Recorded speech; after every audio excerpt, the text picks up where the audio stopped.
వేసి ఎంత మదుపు పెట్టినా ఈ వర్షాలు పడక వేస్ట్ అయ్యేలాగే ఉందమ్మా. ఇదంతా వేస్ట్ ఏమో నాన్న. దేనికైనా భగవంతుడే ఉన్నాడు. మన కష్టాన్ని ఆయన గుర్తిస్తాడు.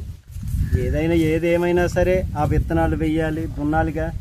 ఆ వర్షం పడితే ఆ దేవుడికి మనం మొక్కుకుందాం పడాలని. పదరా. సరే నాన్న, మీ ఇష్టం, పదండి.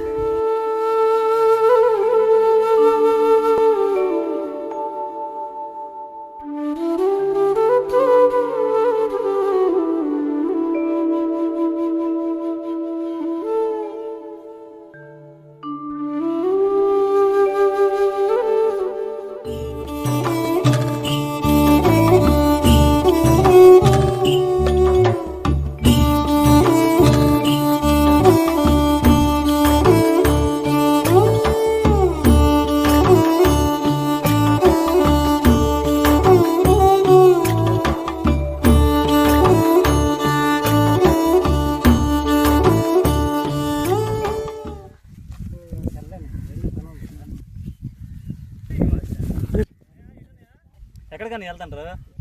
ఇలా చేపలకి వెళ్తున్నాం రా. ఏటది పని ఏట్రా? మీ ఇద్దరు తండ్రి కొడుకులు ఇద్దరు ఎండతో మరిగిపోయి ఏటి వర్షాలు పడతానే ఏటి మనకి అల్లు కొళ్ళు పడిపోయి చల్లుతున్నాం కానీ సుఖం లేదు మనకి. నేను అలాగే చెప్తాను అన్నతోనే, ఆయన వినట్లేదు. ఆయనకి చెప్తే చేసుకెళ్ళిపోవడమే. నిరాశ పడకు నాన్న, అంతా ఆయన చూసుకుంటాడు. ఒరేయ్, ఎప్పుడు కూడా మనం నిరాశ పడకూడదురా. ఒకవేళ ఒక్కసారిగా వర్షం పడింది అనుకోండి, దున్నకపోతే విత్తనాలు జల్లకపోతే అప్పుడు మనం ఇబ్బంది పడాల్సి వస్తుంది కదా.